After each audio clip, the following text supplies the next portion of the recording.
여러분, 한반도가 통일되면 누가 가장 긴장할까요? 하버드 국제정책학부 강의실.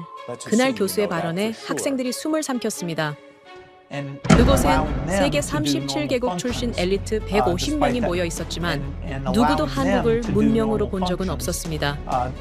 중국 14억, 일본 1억 2천만, 미국 3억 3천만. 그러나 단 하나, 한반도 8천만이 그 숫자들을 흔들었죠. 하지만 한국은 통일 못합니다. 돈이 없잖아요. 일본인 교환학생의 비웃음이 퍼졌습니다. 그런데 말입니다. 단 10년 만에 세계 반도체 1위, 배터리 점유율 43%, 그리고 세계 최초로 5G, AI 산업 동시 상용화국이 됐으며 한국의 이름 옆엔 미래 문명국 후보라는 문구가 붙습니다. 이제 세계가 답할 차례입니다. 도대체 한국은 언제부터 문명이 되었습니까? 지금부터 그 놀라운 현장 속으로 들어가 보시죠. 미국에서 날아온 충격적인 이야기. 바로 시작합니다. 그리고 지금 어디에서 시청하고 계신지 댓글로 남겨주세요. 여러분의 이야기도 듣고 싶습니다. 그 전에 잠깐 1초 만에 누를 수 있는 좋아요 버튼을 꾹 눌러주시면 영상 제작에 큰 힘이 됩니다. 그럼 바로 사연 시작하겠습니다. 만약 한반도가 통일된다면 어떻게 될까요? 중국은 긴장할 것이고 일본은 분명히 우려할 것이며 미국은 전략적 계산을 처음부터 다시 세워야 할 겁니다. 놀랍게도 그 모든 대답은 예스입니다. 안녕하세요. 제 이름은 데니 로즈라고 합니다. 하버드 케네디 스쿨 석사 과정에서 국제정책을 공부하고 있어요. 그날 저는 토브 마이클 교수님의 마지막 강의에서 세계 질서가 흔들리는 순간을 직접 목격했습니다. 교수님은 동북아 지도를 화면에 띄웠고 그 중에서도 한반도는 붉게 빛나고 있었죠. 그리고 이렇게 말씀하셨습니다. 이 땅 위에 8천만 단일 민족이 서는 순간 동북아는 재편된다. 그 말이 끝나자 강의실은 10초 동안 숨소리조차 들리지 않는 정막에 잠겼습니다. 강의실에는 150명 정도의 학생들이 앉아 있었어요. 대부분 국제관계학이나 정책학을 전공하는 학생들이었죠.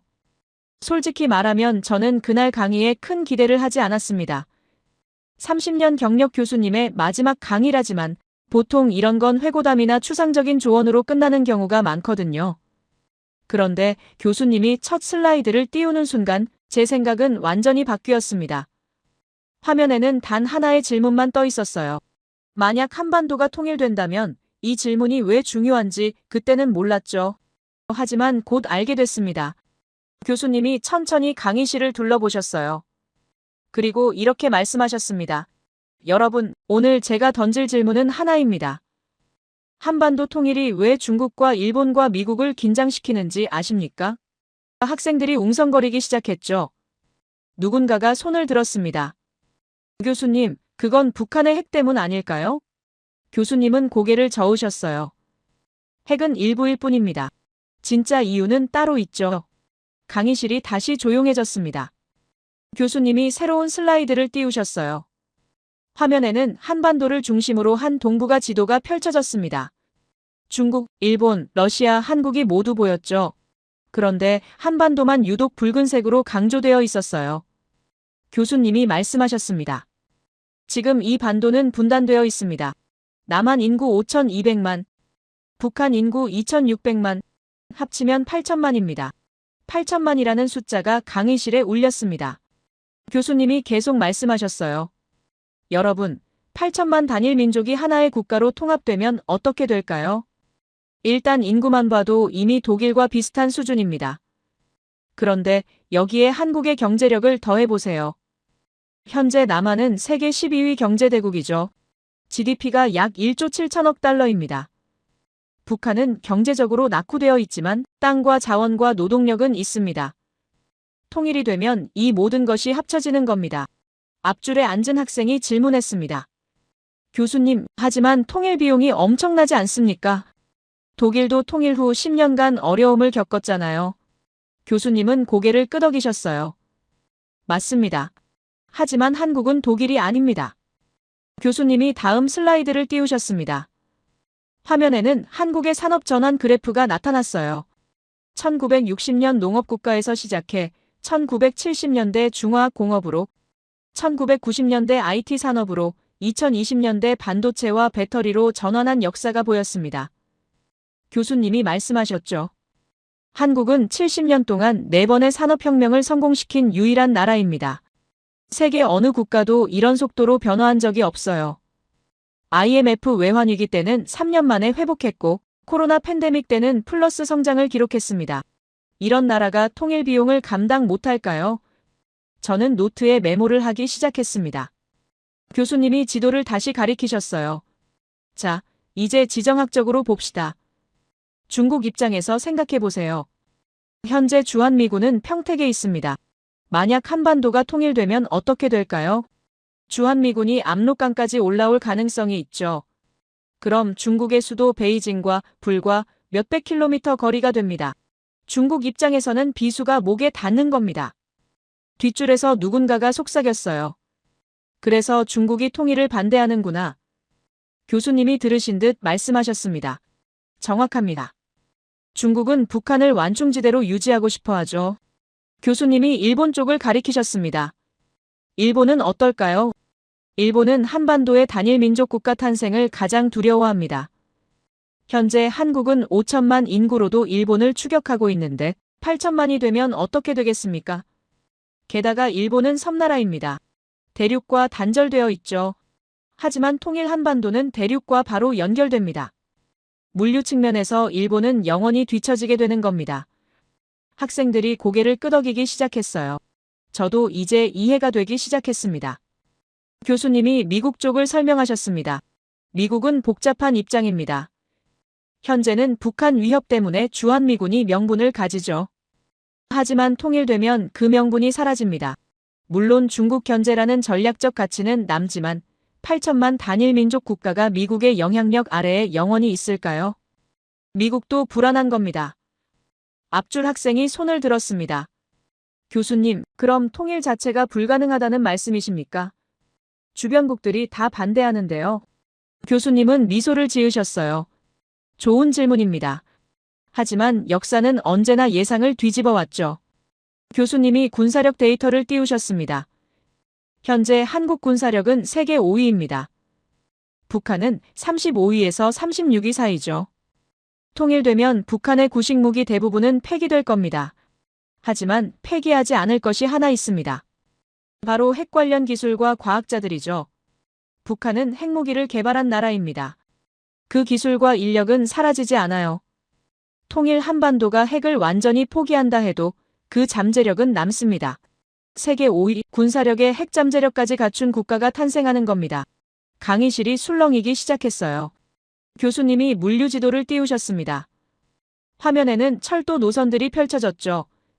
시베리아 횡단철도 TSR이 붉은 선으로 표시되어 있었고 한반도를 관통하는 경의선과 경원선이 파란 선으로 이어져 있었어요. 교수님이 설명하셨습니다. 현재 한국은 대륙과 단절된 섬이나 마찬가지입니다. 중국으로 가려면 배를 타야 하고 유럽으로 가려면 수에즈 운하를 거쳐야 하죠. 하지만 통일되면 어떻게 될까요? 서울에서 베이징까지 기차로 몇 시간이면 갑니다. TSR을 타면 유럽까지 2주면 되죠. 물류혁명이 일어나는 겁니다. 저는 펜을 놓고 화면을 뚫어지게 쳐다봤습니다. 교수님이 마지막 슬라이드를 띄우셨어요. 화면에는 간단한 문장 하나만 있었습니다. 통일 한반도는 동북아의 게임 체인저다. 교수님이 천천히 말씀하셨습니다. 여러분, 이 시나리오가 실현 가능한지 묻는다면 저는 이렇게 대답하겠습니다. 가능합니다. 왜냐하면 한국인이라는 변수가 있기 때문입니다. 한국인이라는 변수, 이 말이 제 머릿속에 꽂혔습니다. 교수님이 강의실을 천천히 둘러보셨어요. 그리고 이렇게 말씀하셨습니다. 오늘부터 여러분은 한국인의 6가지 성향을 배우게 될 겁니다. 이 성향들이 조합되면 불가능이 가능이 됩니다. 통일 한반도가 무서운 이유는 땅 때문이 아니라 사람 때문입니다. 저는 노트를 다시 펼쳤습니다. 이건 단순한 강의가 아니었어요. 이건 미래에 대한 예언이었습니다. 교수님이 첫 번째 주제를 예고하셨습니다. 첫 번째, 한국인의 지능과 정밀성입니다. 화면이 바뀌었습니다. 저는 숨을 깊이 들이마셨습니다. 이제부터가 진짜 시작이었습니다. 교수님이 새로운 슬라이드를 띄우셨습니다. 화면에는 지능과 정밀성이라는 제목이 크게 떠올랐죠. 그 아래에는 여러 국가들의 데이터가 나열되어 있었어요. 저는 자세를 고쳐 앉았습니다. 좀 전에 말씀하셨던 통일 한반도의 잠재력, 그 뿌리가 무엇인지 이제 알게 될 것 같았거든요. 교수님이 천천히 입을 여셨습니다. 여러분, 한국인의 지능 수준은 세계적으로 예외적입니다. 예외적이라는 단어가 제 귀에 꽂혔어요.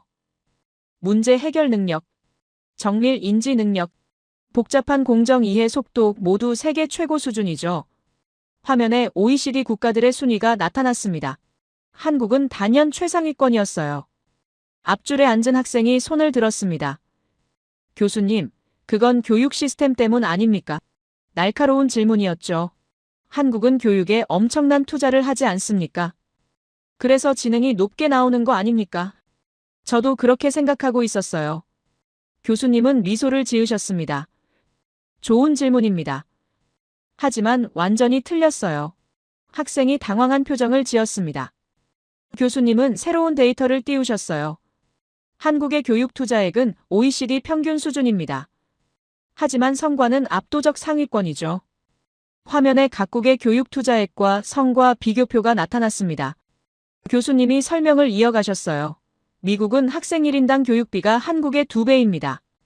하지만 평균 성취도는 한국보다 낮죠. 이게 어떻게 가능할까요?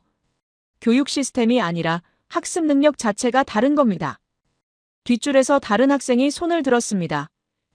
그럼 타고난 겁니까? 유전적으로 우월하다는 말씀이십니까? 조심스러운 질문이었어요. 교수님은 고개를 저으셨습니다. 유전적 우월성이 아닙니다. 민족적 특성이죠. 민족적 특성이라는 표현이 미묘하게 달랐습니다. 교수님이 역사적 배경을 설명하기 시작하셨어요.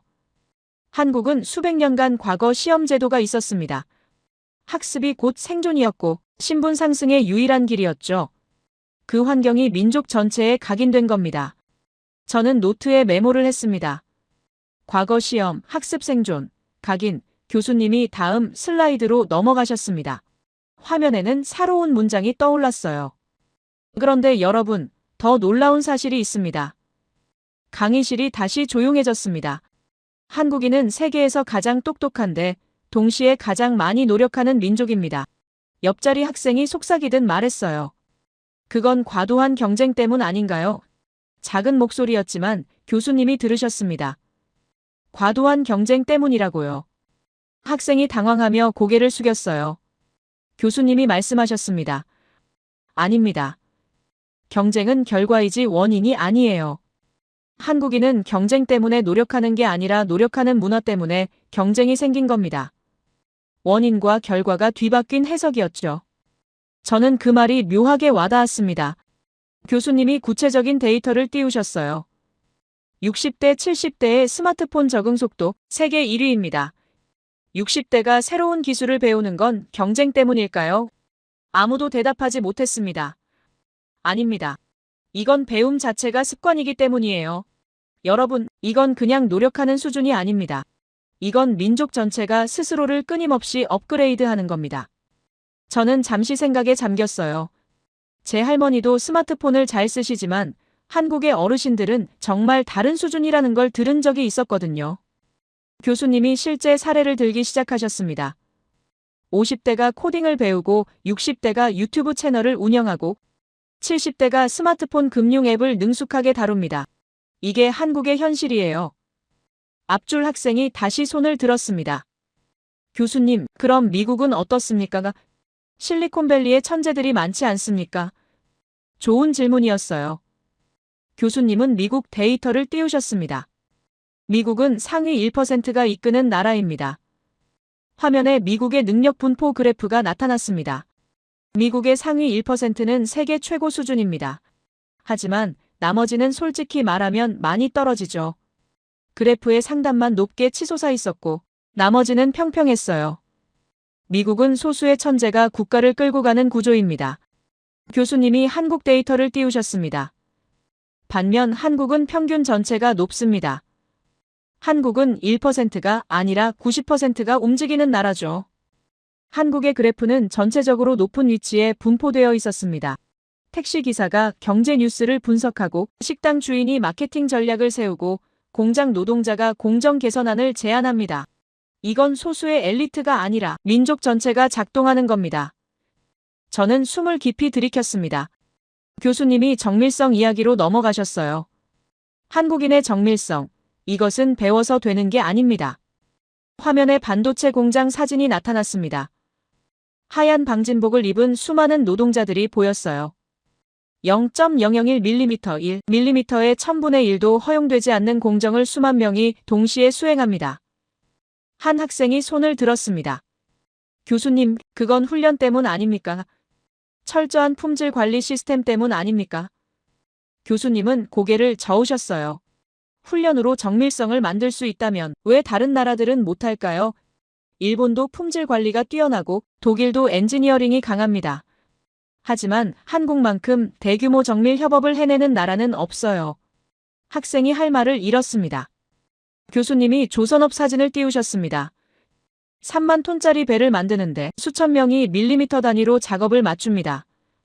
한 사람이 실수하면 전체가 무너지는 구조인데 한국은 그 실수가 거의 일어나지 않아요. 거대한 선박 건조 장면이 펼쳐졌습니다. 저는 그 규모에 압도당했어요. 이건 정밀함이 민족적 본능으로 자리 잡은 겁니다. 교수님의 목소리에 힘이 실렸습니다. 저는 문득 맨 처음 봤던 통일 시나리오가 떠올랐어요.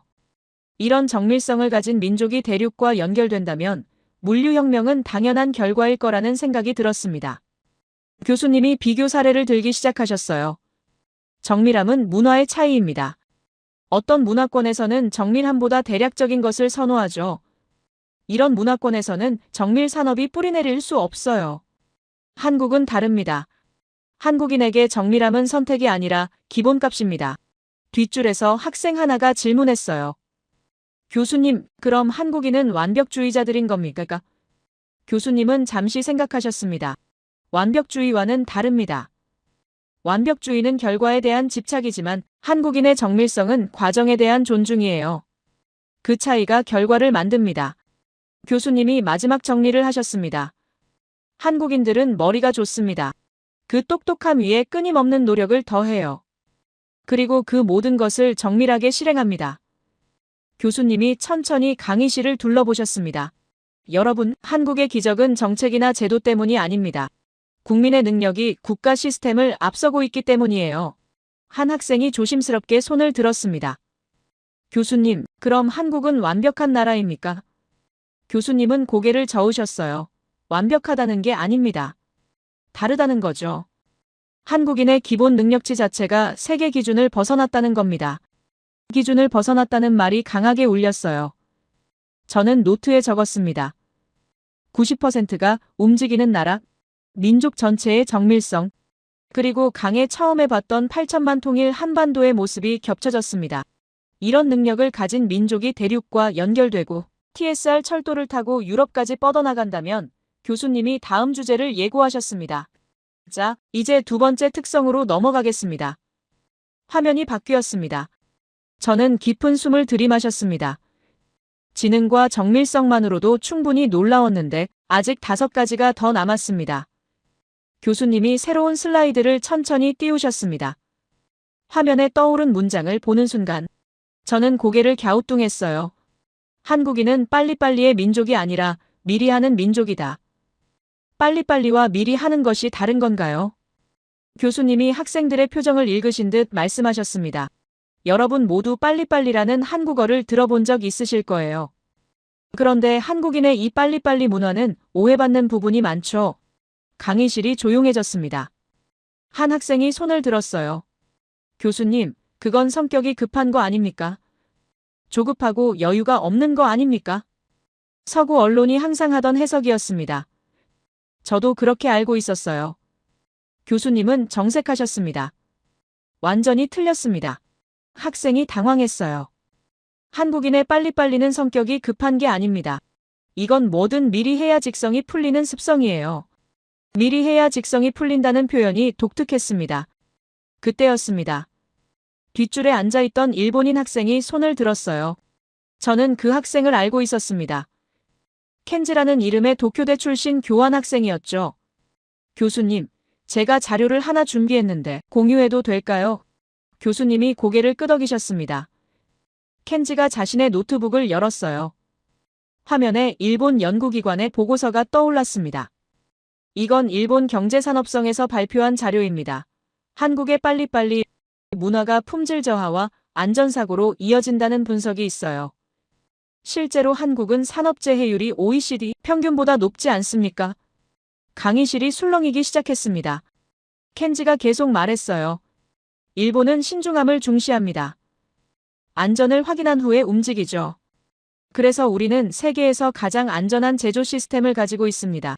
속도보다 안정성이 중요하지 않습니까? 그의 목소리에는 자신감이 묻어났어요. 저는 교수님의 반응을 지켜봤습니다. 교수님은 잠시 침묵하셨습니다. 그리고 아주 평범한 말투로 입을 여셨어요. 좋은 자료입니다.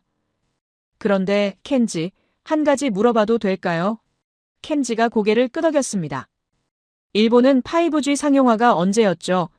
켄지가 잠시 망설였어요. 2020년입니다. 교수님이 고개를 끄덕이셨습니다. 한국은 2019년이었습니다. 세계 최초였죠. 그럼 포즈는요? 켄지의 표정이 굳어지기 시작했습니다. 한국이 2011년, 일본이 2015년입니다. 3G는 한국이 2006년, 일본이 2010년이었어요. 교수님의 목소리는 여전히 평온했습니다. 켄지의 손이 미세하게 떨리는 게 보였어요.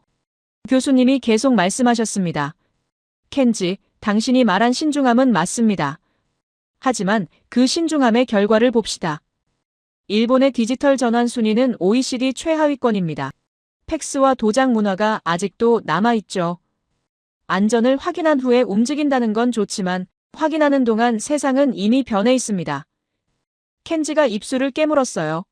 교수님, 하지만 한국의 산업재해율은 교수님이 새로운 데이터를 띄우셨습니다.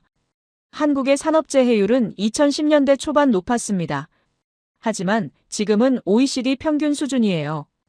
개선 속도를 보십시오. 5년 만에 절반으로 줄었습니다. 일본은 30년간 거의 그대로죠. 켄지의 다리가 부들부들 떨리는 게 보였습니다. 교수님이 의자에 기대 앉으셨어요. 켄지, 당신이 가져온 자료는 10년 전 자료입니다. 그 10년 동안 한국은 문제를 발견하고 고쳤어요. 일본은 문제가 없다고 생각하며 그대로 있었죠. 이게 차이입니다. 켄지가 멋쩍은 웃음을 지었습니다. 하지만 그의 손은 여전히 떨리고 있었어요. 앞줄에 앉은 학생들이 서로를 쳐다봤습니다. 저는 노트에 적었습니다. 미리 움직이고 문제를 고친다. 교수님이 본론으로 돌아오셨습니다. 한국인은 기존의 것들을 빨리 끝내고 다음 단계로 나아가려고 합니다. 교수님은 슬라이드를 연달아 넘기기 시작하셨어요. 세계 최초 2세대, 3세대, 4세대, 5세대 이동통신 상용화, 모두 한국입니다. 화면에 연대표가 나타났습니다. 다른 나라들은 한참 뒤에 따라오고 있었어요. 다른 나라들이 3세대를 고민할 때 한국은 이미 4세대를 준비하고 있었습니다. 한 학생이 손을 들었습니다. 교수님, 그건 정부가 강제로 밀어붙인 거 아닙니까? 날카로운 질문이었어요. 교수님은 고개를 저으셨습니다. 정부가 밀어붙인 게 아닙니다. 국민이 먼저 받아들인 거예요. 화면에 새로운 데이터가 떴습니다. 5G 가입자 증가 속도를 보십시오. 정부가 보급한 게 아니라 국민이 먼저 가입했습니다. 그래프가 급격하게 상승하고 있었어요. 한국인은 새로운 기술이 나오면 기다리지 않습니다. 즉시 도입하죠. 교수님은 핵심으로 들어가셨습니다. 여러분, 이건 효율성으로 직결되는 문제입니다. 효율성이라는 단어가 등장했습니다. 어떠한 상황에 처했을 때 가장 효율적으로 빠르게 처리하는 사람들은 두말할 것 없이 한국인들입니다. 교수님의 목소리에 확신이 담겨 있었어요. 코로나19 팬데믹 때를 기억하십니까? 화면에 드라이브스루 검사소 사진이 나타났습니다. 한국이 만든 드라이브스루 검사, 미국 의료진조차 왜 우리는 이걸 생각 못했지 하며 충격받았어요. 차 안에서 검사를 받는 장면이 보였습니다. 신속, 안전, 효율, 세 가지를 동시에 해결한 겁니다. 뒷줄 학생이 손을 들었습니다. 교수님, 그건 우연 아닙니까? 급한 상황에서 나온 아이디어 아닙니까? 교수님은 미소를 지으셨어요. 우연이라고요? 그럼 이것도 우연일까요? 교수님이 다음 사례들을 빠르게 띄우셨습니다. 배달 시스템 30분 배달이 기본입니다. 대중교통 도착 시간 오차 플러스 마이너스 10초. 이것도 우연입니까? 화면에 실시간 버스 도착 정보가 나타났어요. 재난 발생부터 제도 개편까지 수개월, 다른 나라는 논의만 5년에서 10년 걸립니다. 학생이 할 말을 잃었습니다. 이건 우연이 아니라 시스템입니다. 민족 전체가 효율성에 최적화되어 있는 거예요. 교수님이 비교를 시작하셨습니다. 일본은 늦게 시작합니다. 화면에 일본의 팩스와 도장, 문화사진이 떴어요. 안전을 확인한 후에 움직이기 때문에 디지털 전환이 세계 최하위권입니다. 켄지의 얼굴이 붉어졌습니다. 앞줄 학생이 질문했어요. 교수님, 그럼 일본이 틀린 겁니까? 교수님은 고개를 저으셨습니다. 틀린 게 아니라 다른 겁니다. 일본은 안정을 선택했고 한국은 속도를 선택한 거죠. 켄지가 고개를 숙였어요. 저는 그의 떨리는 손을 다시 봤습니다. 교수님이 핵심을 말씀하셨어요. 일본은 늦게 시작하고 한국은 이미 시작해 있습니다. 이 문장이 두 나라의 차이를 명확하게 보여줬습니다. 강의실이 완전히 조용해졌어요. 교수님은 더 깊은 설명으로 들어가셨습니다. 한국인의 빨리빨리에는 생존 본능이 담겨 있습니다. 생존 본능이라는 표현이 강하게 다가왔어요. 한국인은 빨라서 빨리 하는 게 아닙니다. 멈추는 것이 위험하기 때문에 빨리 끝내는 거예요. 멈추는 것이 위험하다는 말이 충격적이었습니다. 한국인에게 정체는 곧 뒤처짐을 의미합니다. 화면에 한국의 산업 전환 속도가 나타났어요. 지체하면 뒤처진다는 집단적 압박감이 항상 존재하죠. 한 학생이 손을 들었습니다. 교수님, 그럼 한국인은 항상 불안한 겁니까? 쉬지 못하는 겁니까? 진지한 질문이었어요. 교수님은 잠시 생각하셨습니다. 불안하다기보다는 다음을 준비하는 겁니다. 한국인은 쉬는 것과 멈추는 것을 구분해요. 구분한다는 표현이 흥미로웠습니다. 쉬면서도 다음을 준비합니다. 그게 한국인의 방식이죠. 교수님이 역사적 배경을 설명하셨어요. 한국은 강대국들에 둘러싸여 있었고, 멈추면 침략당했고, 느리면 식민지가 됐습니다. 화면에 한반도 지도가 나타났죠.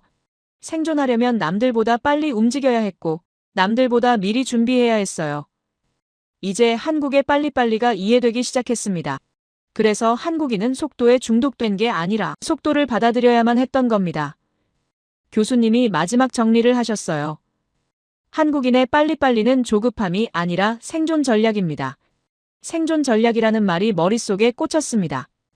한국인은 빠른 게 아니라 미래를 먼저 삽니다. 미래를 먼저 산다는 표현이 완벽했죠. 다른 나라들이 현재를 사는 동안 한국은 이미 다음 단계를 살고 있습니다. 저는 노트에 이 문장을 적었어요. 한국은 미래를 먼저 사는 나라. 그리고 좀 전에 들었던 통일 한반도의 TSR 철도가 떠올랐습니다. 이런 속도를 가진 민족이라면 대륙 연결을 가장 빨리 실현할 거라는 확신이 들었어요. 켄지는 여전히 고개를 숙이고 있었습니다. 교수님이 다음 주제를 예고하셨어요. 자, 이제 네 번째 특성으로 넘어가겠습니다. 화면이 바뀌었습니다.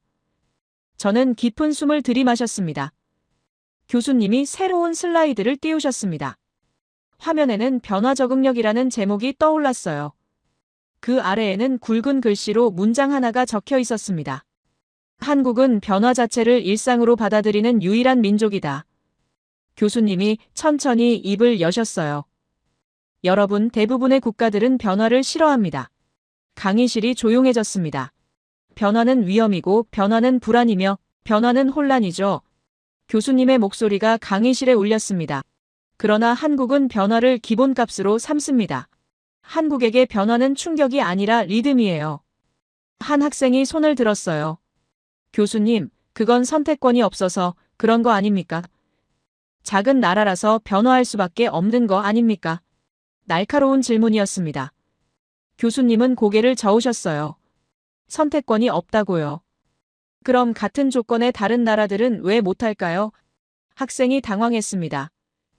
교수님은 데이터를 띄우셨어요. 1960년 한국은 농업국가였습니다. 1970년부터 1990년까지 중화학공업, 조선, 자동차로 전환했죠. 화면에 산업 전환 그래프가 나타났습니다. 1990년부터 2010년까지 IT와 반도체로 전환했고 2020년부터 지금까지 인공지능, 바이오, 전기차, 배터리로 전환하고 있습니다. 그래프가 계속 상승 곡선을 그렸어요. 70년 동안 4번의 산업 패러다임 전환에 성공했습니다. 4번이라는 숫자가 충격적이었어요. 교수님의 목소리에 힘이 실렸죠. 세계 대부분 국가는 산업 하나도 제대로 못 바꿉니다. 한국은 4번을 갈아치웠어요. 강의실이 술렁이기 시작했습니다. 저는 그래프를 뚫어지게 쳐다봤어요. 70년, 4번. 이 숫자들이 계속 머릿속을 맴돌았습니다. 뒷줄 학생이 손을 들었어요. 교수님, 그 과정에서 많은 사람들이 희생당한 거 아닙니까? 진지한 질문이었습니다. 교수님은 잠시 멈추셨습니다. 희생이 없었다고 말하지 않겠습니다. 하지만 한국은 그 희생을 최소화하는 시스템을 만들었어요. 화면에 재교육 프로그램 데이터가 나타났습니다. 산업 전환 시 전직 교육 참여율 세계 최상위, 재취업 지원 시스템 세계 최강입니다. 한국은 버리지 않습니다. 함께 데려가죠. 이 말이 강하게 와닿았어요. 저는 문득 생각했습니다. 나라가 망하면 안 된다는 마음, 이건 누구나 가진 생각 아닌가요? 하지만 한국은 달랐습니다. 그 마음이 행동으로 이어지는 나라였어요. 교수님이 역사적 배경을 설명하기 시작하셨습니다. 여러분, 한국인의 이 적응력은 어디서 왔을까요? 조상들의 정신에서 왔습니다. 화면에 한반도 지도가 나타났어요. 중국, 일본, 러시아에 둘러싸인 작은 땅이었죠. 한국은 수백 년간 끊임없이 외침을 받았습니다. 임진왜란, 병자호란, 일제강점기, 한국전쟁, 멈추는 순간 나라가 사라질 위기였어요. 그래서 한국인은 배웠습니다. 변하지 않으면 죽는다는 걸, 적응하지 않으면 사라진다는 걸. 교수님의 목소리가 낮아졌습니다. 이건 선택이 아니라 생존이었습니다. 저는 가슴이 먹먹해졌어요. 조상들의 정신, 그 말이 무겁게 다가왔습니다. 교수님이 계속 말씀하셨어요. 오늘날 한국뿐만 아니라 대부분의 나라가 망하면 안 된다는 마음을 가지고 있습니다. 이건 당연한 감정이죠. 하지만 한국은 다릅니다. 한국은 그 마음을 실제로 행동으로 옮기는 유일한 나라예요. 위기가 오면 온 국민이 움직입니다. 이게 한국이 지정학적 리스크를 안고도 의연하게 대처하고 오히려 위기를 기회로 만드는 이유입니다. 조상들이 물려준 정신이 있기 때문이죠. 앞줄에 앉은 학생이 조용히 고개를 끄덕였습니다. 저도 모르게 고개가 끄덕여졌어요. 교수님이 일본을 예로 들기 시작하셨습니다. 일본을 봅시다. 화면에 일본의 산업구조 그래프가 나타났어요. 일본은 산업구조가 고착되어 있습니다. IT와 인공지능 전환에 실패했고 변화를 위협으로 인식하죠. 그래프가 거의 수평선을 그리고 있었습니다. 앞줄 학생이 질문했어요. 교수님, 일본이 신중한 거 아닙니까? 안정을 추구하는 거 아닙니까? 교수님은 고개를 끄덕이셨습니다. 맞습니다. 일본은 안정을 선택했어요. 하지만 그 결과 정체됐습니다. 화면에 일본과 한국의 경제 성장률 비교가 나타났어요. 일본은 변화를 미루는 나라입니다. 교수님이 독일을 예로 들었습니다. 독일은 제조 강국입니다. 하지만 디지털 전환은 매우 느려요. 독일의 디지털 전환 순위가 중하위권이었습니다. 독일은 전환보다 유지를 선택하는 문화죠. 교수님이 핵심을 말씀하셨어요. 일본은 변화를 미루고 독일은 변화를 관리하려 하고 한국은 변화 속으로 뛰어들어 경험합니다. 이 세 나라의 차이가 명확하게 보였어요. 저는 노트에 적었습니다. 뛰어들어 경험한다. 이 표현이 강렬했습니다. 교수님은 구체적인 사례를 들기 시작하셨어요. 세계 최초 전국민 스마트폰 전환, 한국입니다. 아날로그에서 디지털 행정으로의 전환 속도, 세계 1위죠. 화면에 각국의 전환 속도, 비교표가 떴습니다. 팬데믹에서 세계 최단 시간 거리두기 시스템 구축, 한국입니다. 한국의 대응 속도가 다른 나라들을 압도했어요. 한 학생이 손을 들었습니다. 교수님, 한국인은 변화를 두려워하지 않습니까? 새로운 걸 배우는 게 힘들지 않습니까? 솔직한 질문이었어요. 교수님은 미소를 지으셨습니다. 한국인은 변화를 두려워하는 게 아니라 정체를 두려워합니다. 정체를 두려워한다는 표현이 새로웠어요. 한국인에게 변화는 기회이고 정체는 실패입니다.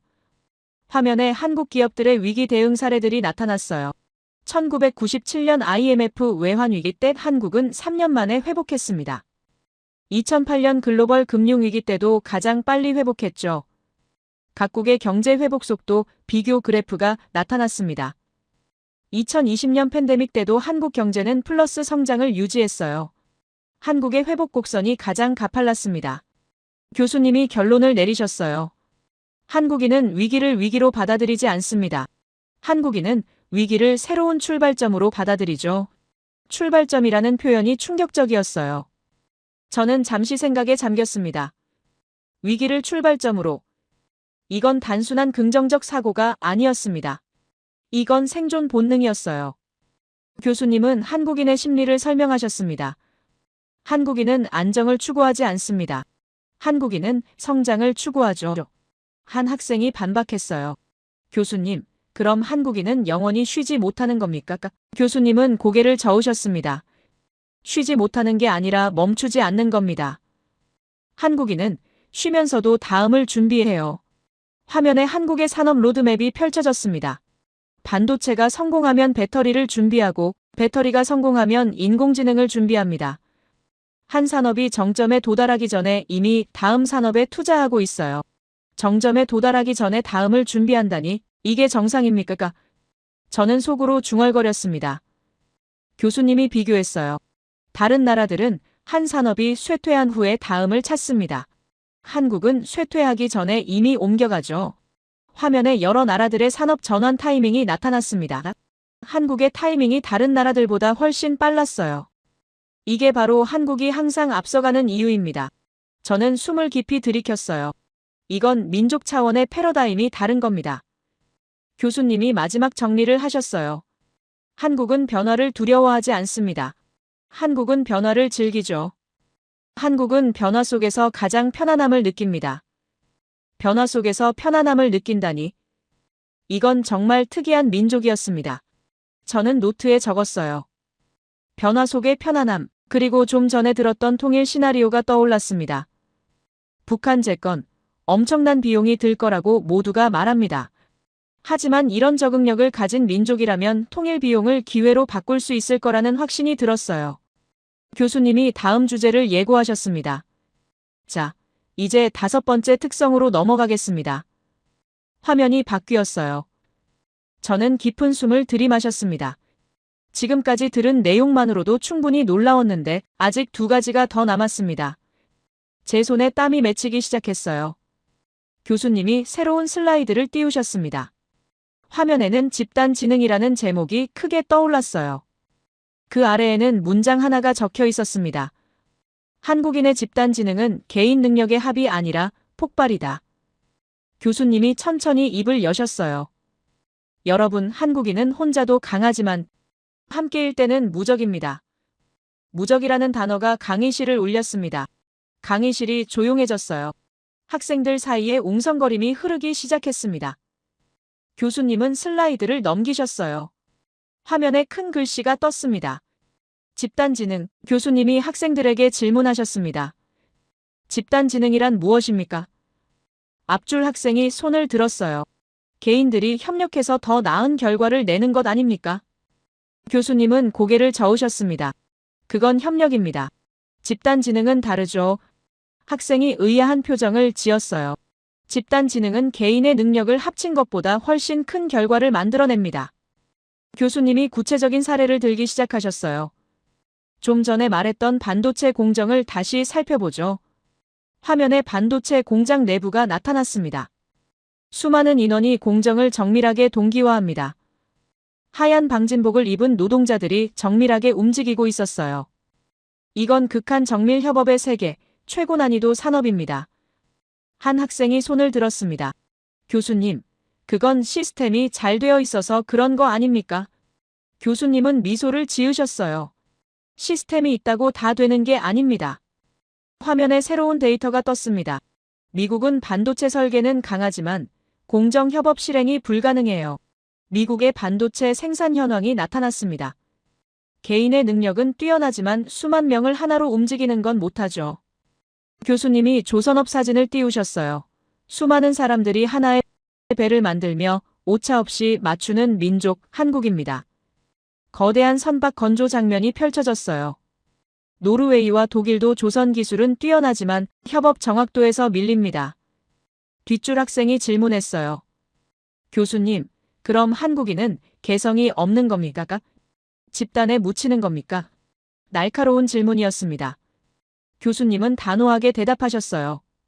완전히 반대입니다. 학생이 놀랐어요. 한국인은 개성이 강하면서도 필요할 때 하나로 움직입니다. 이게 어떻게 가능합니까? 이게 바로 집단 지능의 핵심이죠. 교수님이 방역 사례를 띄우셨습니다. 전 국민이 일주일 만에 동일 행동 패턴을 적용했습니다.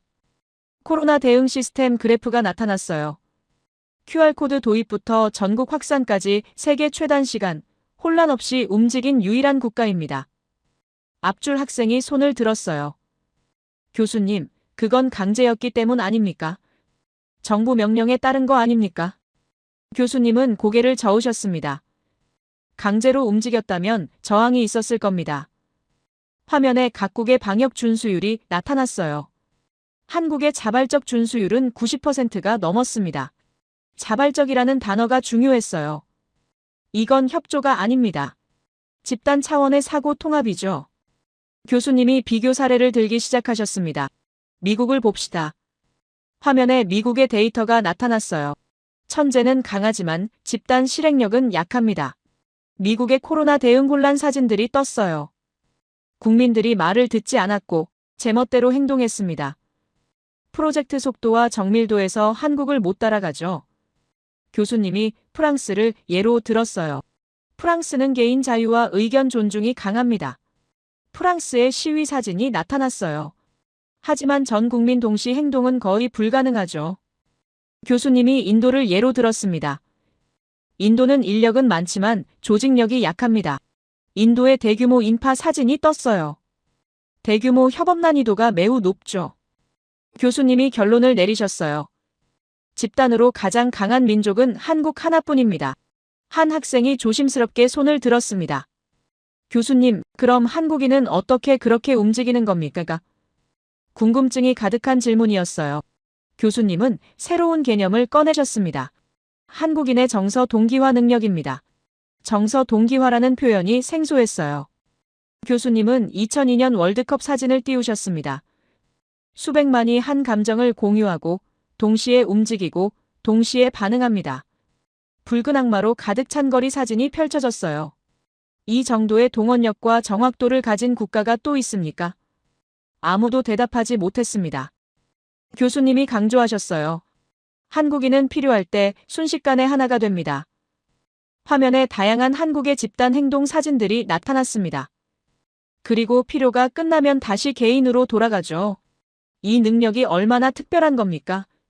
뒷줄 학생이 질문했어요. 교수님, 그럼 한국인은 태어날 때부터 그런 겁니까? 교수님은 잠시 생각하셨습니다. 역사적 환경이 만든 능력입니다. 화면에 한반도 지도가 나타났어요. 한국은 외침이 많았고 생존하려면 집단으로 뭉쳐야 했으며 혼자서는 살아남을 수 없었습니다. 역사가 민족성을 만든 겁니까? 저는 속으로 물었어요. 교수님이 말씀하셨습니다.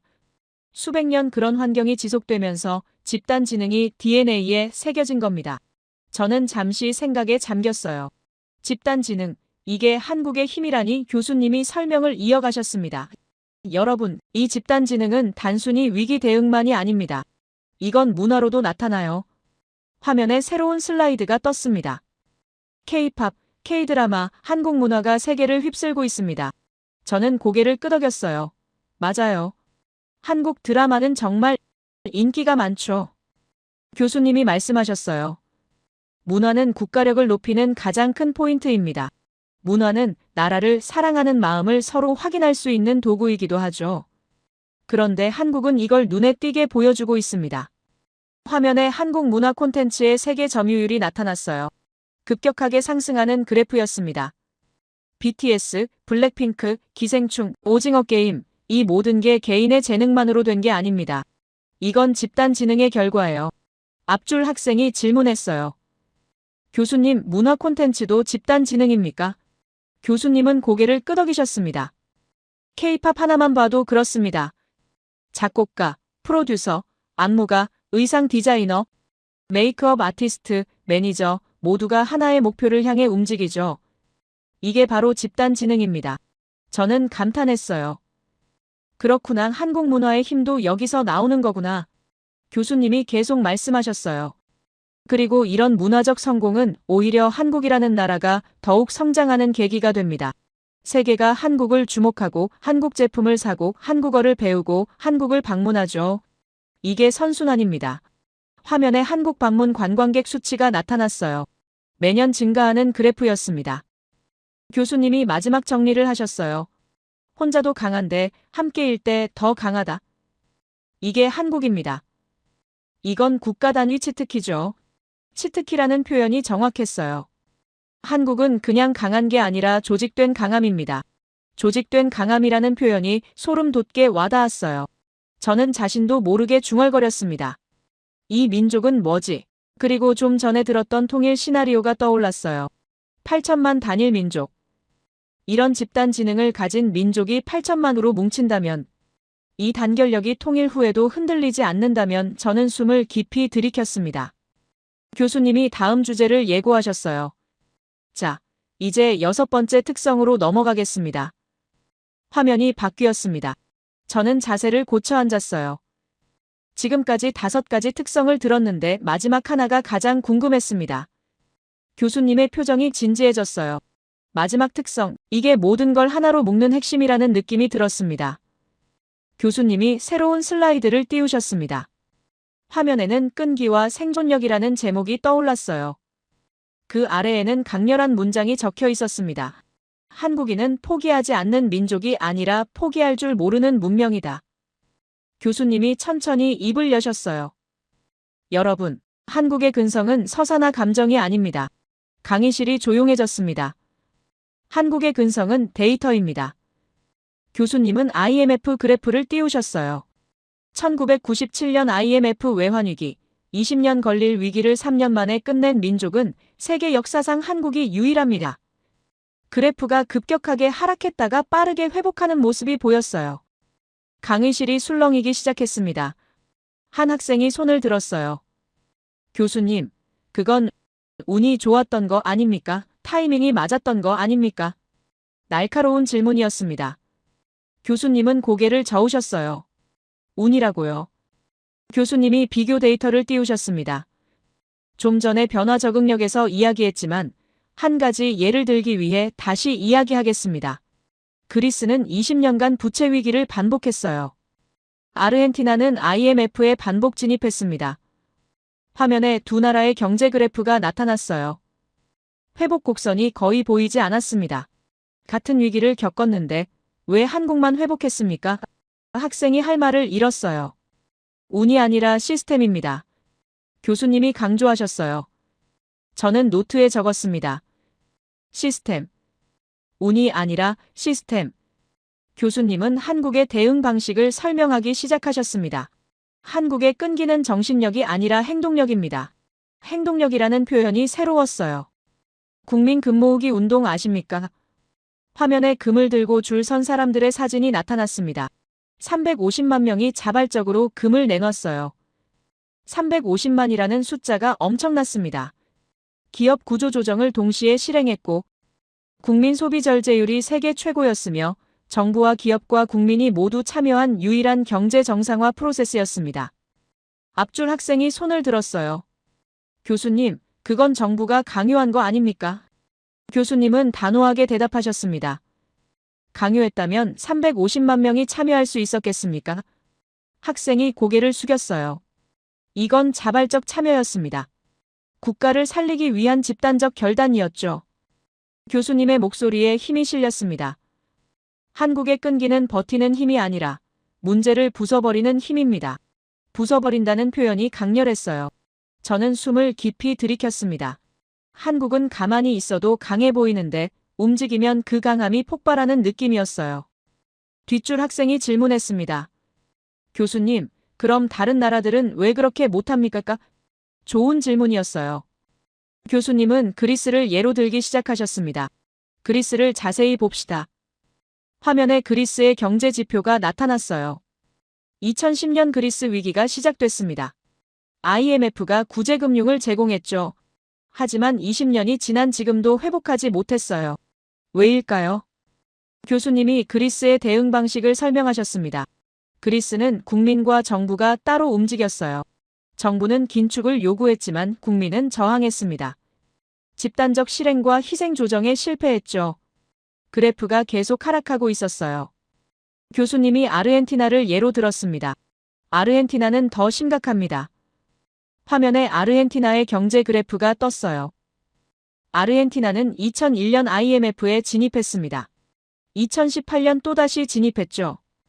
2024년에도 여전히 위기 상태예요. 왜 반복될까요? 국민과 기업과 정부 간 단합이 실패했습니다.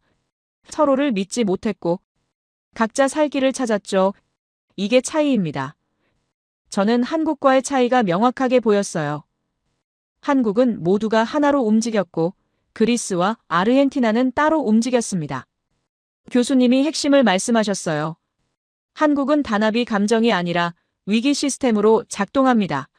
한 학생이 조심스럽게 손을 들었습니다.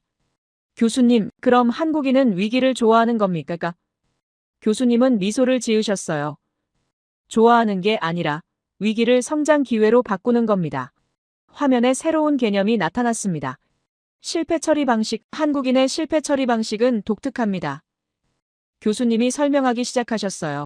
실패를 두려워하지 않고 실패에서 분석 포인트를 바로 추출하며 같은 실수를 거의 반복하지 않고 국가 전체가 재도약하는 구조입니다. 이 4단계가 자동으로 일어난다는 겁니까? 저는 속으로 놀랐어요. 교수님은 구체적인 사례를 들기 시작하셨습니다. 항공과 철도 안전도 세계 인류입니다. 화면에 안전지수가 나타났어요. 재난 대응 시스템은 매번 개선됩니다. 재난별 대응 시간 단축 그래프가 보였어요. 기업들의 혁신 사이클이 매우 빠릅니다. 한국 기업들의 신제품 출시 주기가 다른 나라보다 짧았어요. 앞줄 학생이 질문했습니다. 교수님, 그럼 한국은 실패를 겪지 않는 겁니까? 교수님은 고개를 저으셨어요.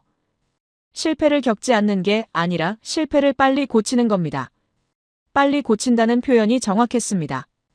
다른 나라들은 실패 후 논의만 5년에서 10년 걸립니다. 화면에 각국의 제도 개선 소요 시간이 나타났어요. 한국은 문제 발생부터 제도 개편까지 수개월입니다. 한국의 막대가 압도적으로 짧았어요. 세월호 사고 이후 해양안전 전면 개편, 지하철 스크린도어 전국 설치, 화재 관련 법규 즉시 강화, 모두 1년 이내에 완료됐습니다. 뒷줄 학생이 감탄하며 말했어요. 믿기지 않는데요. 교수님은 고개를 끄덕이셨습니다. 저도 처음에는 믿기지 않았습니다. 교수님 자신도 놀라셨다는 겁니까? 하지만 이게 한국입니다.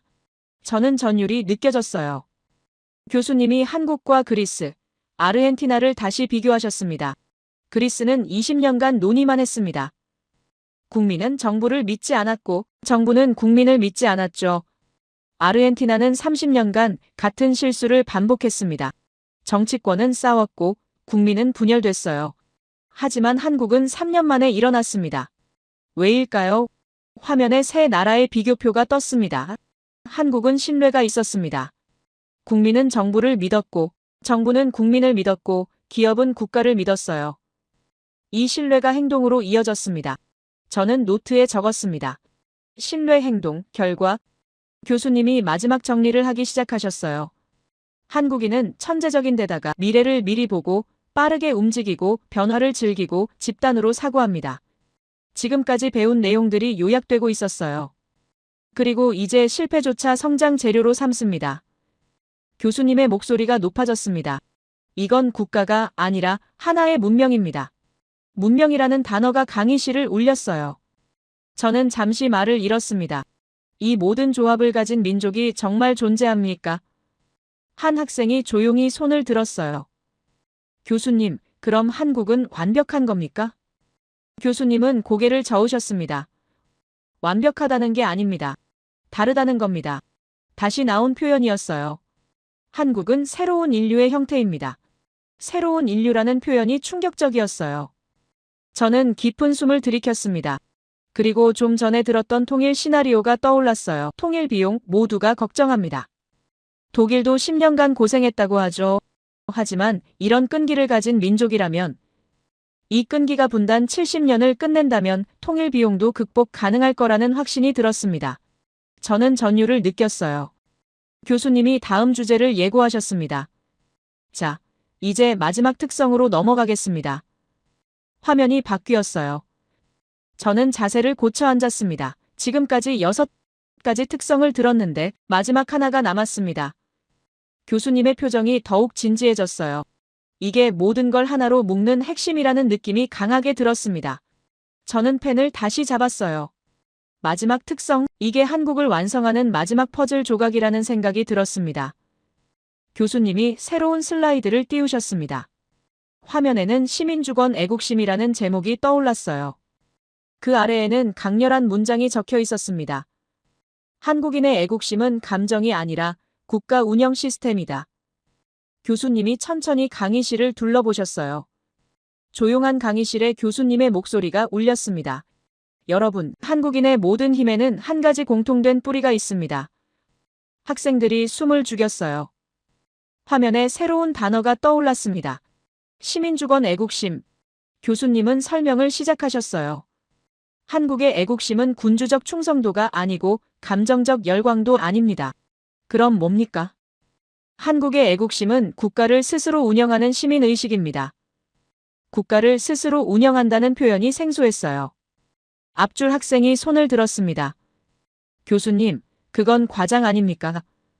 국민이 국가를 운영한다는 게 말이 됩니까? 날카로운 질문이었어요. 교수님은 미소를 지으셨습니다. 과장이 아닙니다.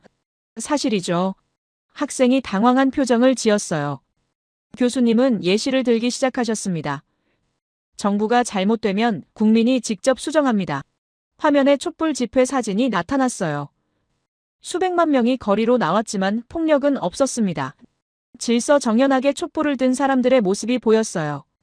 제도가 무너지면 시민들이 시스템을 새로 세웁니다. 뒷줄에서 다른 학생이 질문했어요. 교수님, 그건 혁명 아닙니까? 혼란 아닙니까? 교수님은 고개를 저으셨습니다. 혁명이지만 혼란이 아닙니다. 혁명인데 혼란이 아니라니, 이게 가능합니까? 한국의 촛불 집회에는 단 한 명의 사상자도 없었습니다. 화면에 통계가 나타났어요. 폭력 사건 제로, 약탈 제로, 방화 제로입니다. 이게 정말 혁명입니까? 저는 믿기지 않았어요. 이건 혼란이 아니라 질서 있는 시스템 교체입니다. 교수님의 설명이 이어졌어요. 재난 시에는 시민이 자발적으로 질서를 만듭니다. 화면에 재난 대응 사진들이 나타났어요. 줄 서기, 양보하기, 협력하기 모두 강제가 아니라 자발적입니다. 한 학생이 조심스럽게 손을 들었습니다. 교수님, 그럼 한국 정부는 약한 겁니까? 흥미로운 질문이었어요. 교수님은 고개를 저으셨습니다. 약한 게 아니라 국민과 파트너십을 이루는 겁니다. 파트너십이라는 표현이 새로웠어요.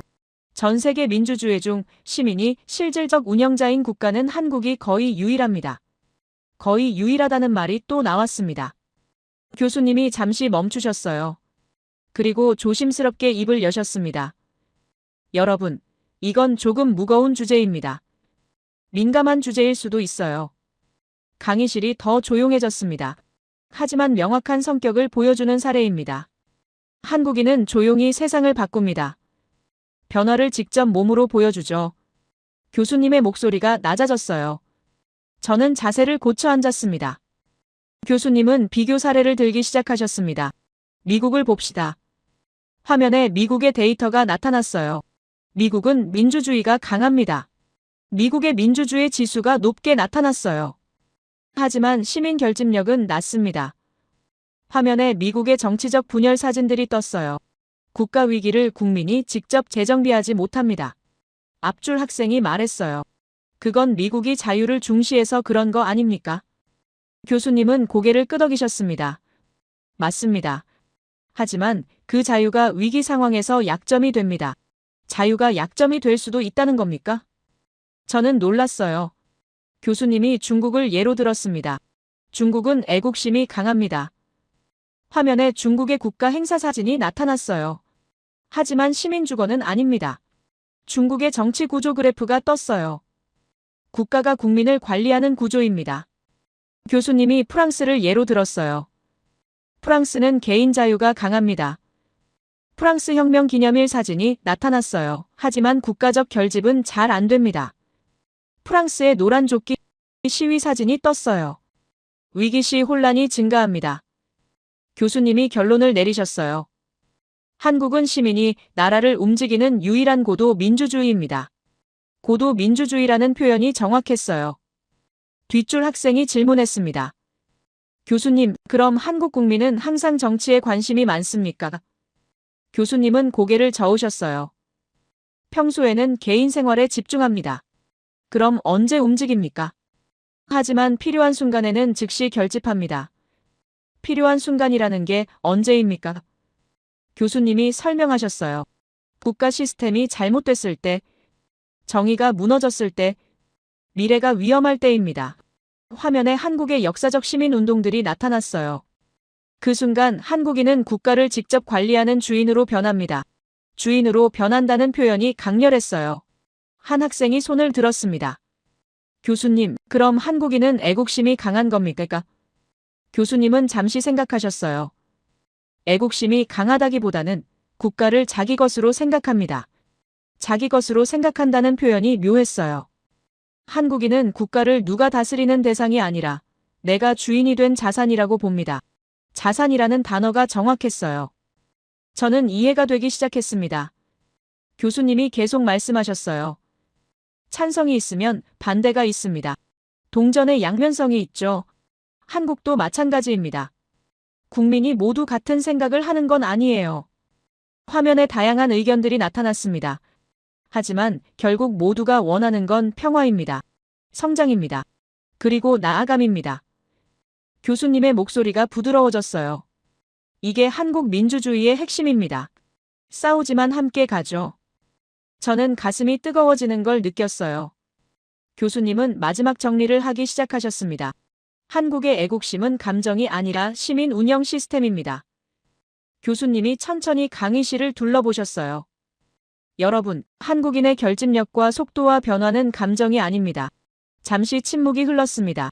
이건 국가적 사고 구조입니다. 국가적 사고 구조라는 표현이 강하게 와닿았어요. 한 학생이 조용히 말했습니다. 이건 민주주의의 새로운 형태네요. 교수님은 고개를 끄덕이셨어요. 정확합니다. 강의실 전체가 궁장한 분위기에 휩싸였습니다. 저는 숨을 깊이 들이켰어요. 그리고 좀 전에 들었던 통일 시나리오가 떠올랐습니다. 통일 후에도 민주주의는 흔들리지 않는다. 이 주권의식이 통일 한반도를 지킨다. 8천만 국민이 주인으로서 나라를 운영한다면 그 어떤 위기도 극복할 수 있을 거라는 확신이 들었어요. 저는 전율을 느꼈습니다. 교수님이 마지막 주제를 예고하셨어요. 자, 이제 마지막 정리로 넘어가겠습니다. 화면이 바뀌었어요. 새로운 제목이 떠올랐습니다. 한국은 300년 걸릴 변화를 단 70년 만에 끝낸 압축 문명이다. 저는 자세를 다시 고쳐 앉았습니다. 지금까지 6가지 특성을 들었어요. 이제 모든 걸 하나로 묶는 마지막 장이 시작되는 거였습니다. 교수님의 표정이 더욱 진지해졌어요. 저는 펜을 다시 잡았습니다. 이게 한국을 완성하는 최종 결론이라는 생각이 들었어요. 교수님은 마지막 슬라이드를 천천히 띄우셨습니다. 화면이 천천히 바뀌면서 새로운 표가 등장했어요. 제 심장이 빠르게 뛰기 시작했죠. 화면에는 4가지 문명 구분이 나타났습니다. 산업 문명 서구, 문화 문명 일본, 규모 문명 중국, 적응 문명 한국. 강의실이 술렁이기 시작했어요. 학생들이 서로를 쳐다보며 속삭였죠. 교수님이 입을 여셨습니다. 여러분, 한국은 속도도 운도 아닌 구조 자체가 다른 문명입니다. 구조 자체가 다르다는 말이 강하게 울렸어요. 앞줄 학생이 손을 들었습니다. 교수님, 문명이라는 표현이 과하지 않습니까? 한국은 아직 선진국 된 지 얼마 안 됐잖아요. 날카로운 질문이었죠. 교수님은 고개를 저으셨습니다. 과하지 않습니다. 정확한 표현이에요. 학생이 당황한 표정을 지었어요. 교수님은 설명을 시작하셨죠. 한국은 서구가 250년에서 300년에 걸쳐 이뤄낸 산업과 제도와 민주주의와 기술 진화를 70년 만에 압축한 유일한 문명입니다. 70년 만에 300년의 변화를 이뤘다는 겁니까? 화면에 비교 연표가 나타났어요. 서구의 산업혁명부터 현대까지의 긴 타임라인과 한국의 짧은 타임라인이 나란히 놓였죠. 이건 불가능해 보이는 일입니다. 교수님이 말씀하셨어요. 하지만 한국은 해냈습니다. 뒷줄 학생이 질문했어요. 교수님, 그럼 한국이 서구를 따라잡은 건가요? 교수님은 미소를 지으셨습니다. 따라잡은 게 아닙니다. 그럼 뭡니까? 앞서가고 있습니다. 앞서가고 있다는 말에 강의실이 술렁였죠. 교수님은 지금까지 배운 내용들을 정리하기 시작하셨어요. 한국인의 기본 스펙은 세계 최상위입니다. 한국인은 미래를 미리 감지합니다. 한국인은 속도를 생존으로 받아들입니다. 한국인의 변화 적응력은 세계 1위입니다. 한국인의 집단 지능은 세계 유일합니다. 한국인은 실패를 성장 연료로 사용합니다. 한국인은 시민이 스스로 국가를 운영합니다. 교수님이 결론을 내리셨어요. 이 조합을 가진 민족은 인류 역사상 한국 하나뿐입니다. 한 학생이 조심스럽게 손을 들었습니다. 교수님, 그럼 지칠은 어떻게 되나요? 한국은 지칠도 아닌데요. 교수님은 차트를 하나 띄우셨죠. 지칠을 봅시다. 화면에 지칠 국가들의 데이터가 나타났어요. 한국 GDP 세계 12위, 기술력 세계 3위에서 5위권, 인공지능 적응 속도 세계 1위입니다. 한국의 지표들이 하나씩 나타났죠. 반도체와 조선과 배터리 세계 1위, 민주주의 질 세계 최상위입니다. 교수님이 한마디 하셨어요. 지칠은 이제 의미가 없습니다. 의미가 없다니 충격적인 발언이었어요. 앞줄 학생이 항의했어요. 교수님, 그건 너무 과한 표현 아닙니까? 교수님은 단호하게 대답하셨죠.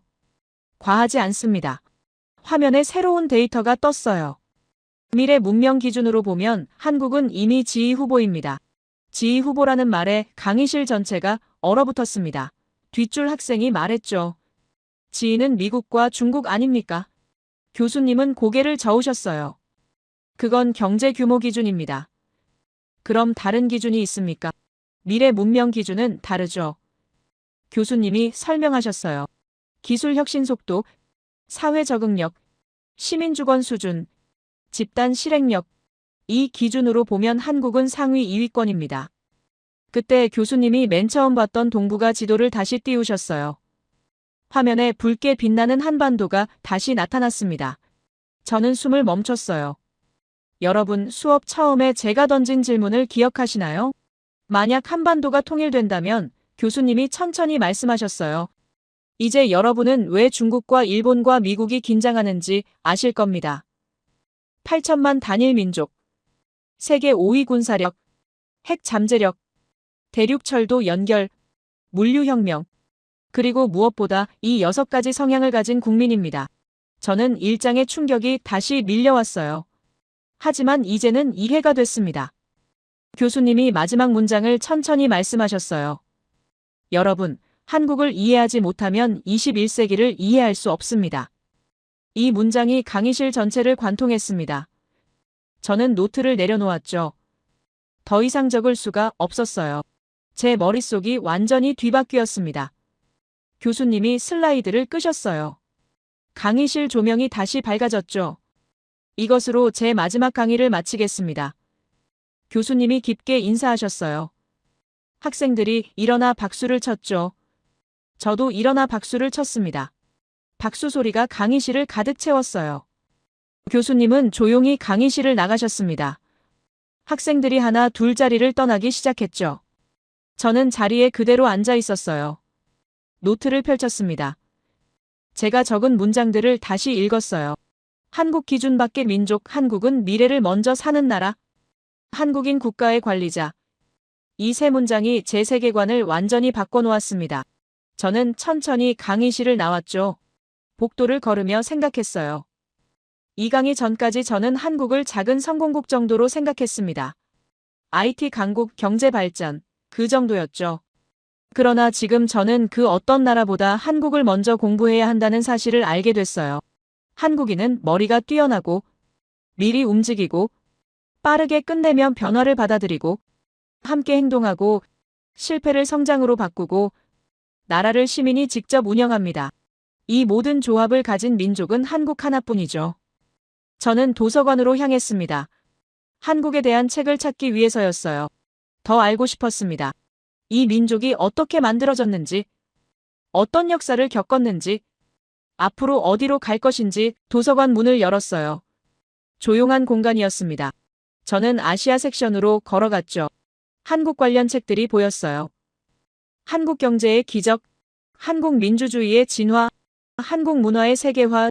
제 손이 책 한 권에 닿았습니다. 한반도의 미래. 저는 그 책을 꺼냈어요. 그리고 혼잣말을 했습니다. 이제 알았다. 통일 한반도는 문명의 완성이다. 저는 지금 21세기의 미래를 목격한 느낌이었어요. 그리고 그 미래는 한국이라는 이름을 가지고 있었죠. 창밖을 바라봤습니다. 하버드 캠퍼스가 보였어요. 저는 생각했습니다. 물질적인 것보다 눈에 보이지 않는 게 더 강한 법입니다. 이런 힘이 한국에 있기에 선진국 반열에 올랐고 강대국들 사이에서 자꾸 견제 대상이 되고 선망이 되는 거였어요. 저는 그게 부러웠습니다. 한국인이라는 정체성, 그 안에 담긴 힘, 그 힘이 만들어낼 미래. 저는 책을 펼쳤어요. 첫 장을 읽기 시작했습니다. 한국의 이야기는 이제부터가 진짜 시작입니다. 저는 그 이야기 속으로 들어갔습니다. 오늘의 이야기는 여기까지입니다. 우리는 지금 한국이라는 민족의 본질을 들여다봤어요. 그 국민성은 과거를 일으켰고 현재를 만들었으며 미래를 앞당기고 있습니다. 세계가 지금 한국을 주목하는 이유는 단순한 경제가 아니에요. 이 민족의 속도와 사고방식이 21세기의 기준을 바꾸고 있기 때문입니다. 한국의 이야기는 이제부터가 진짜 시작이죠. 통일과 함께 완성될 미래, 그 미래가 우리 앞에 펼쳐지기를 바랍니다. 제 이야기를 끝까지 들어주셔서 감사합니다. 모두 안녕히 계세요. 오늘의 사연 어떻게 들으셨나요? 우리가 살아가다 보면 세상이 너무 복잡하게만 느껴질 때가 있죠. 하지만 누군가의 이야기를 듣고 나면 그 복잡한 세상 속에서도 여전히 진심이 통하고 서로를 이해하려는 마음이 있다는 걸 깨닫게 되는 것 같습니다. 때로는 너무 앞서 가려다 주변을 놓칠 때도 있고 너무 뒤에 머물러서 기회를 놓칠 때도 있지만 결국 중요한 건 방향이 아니라 마음이 아닐까 싶어요. 오늘 이야기 속에서도 그랬죠. 사람들은 다 다르지만 결국 같은 곳을 바라보고 있었어요. 살아간다는 건 어쩌면 서로 다른 속도로 같은 길을 걷는 일일지도 모릅니다. 우리가 미처 몰랐던 한순간의 선택, 그리고 그 속에 담긴 마음 하나가 인생을 완전히 바꿔놓기도 하니까요. 어쩌면 오늘 이야기도 그걸 말해주려는 게 아니었을까 생각해봅니다. 여러분은 어떻게 느끼셨나요? 여러분의 생각을 아래 댓글에 남겨주세요. 그리고 감동적인 사연을 주변 사람들과 공유하고 함께 이야기 나눠보세요. 마지막으로 1초밖에 걸리지 않는 구독과 좋아요, 알림 설정은 영상 제작에 큰 힘이 됩니다. 지금까지 감동을 담아 여러분께 진심을 전하는 감동담기였습니다. 오늘 하루도 행복한 하루 보내세요.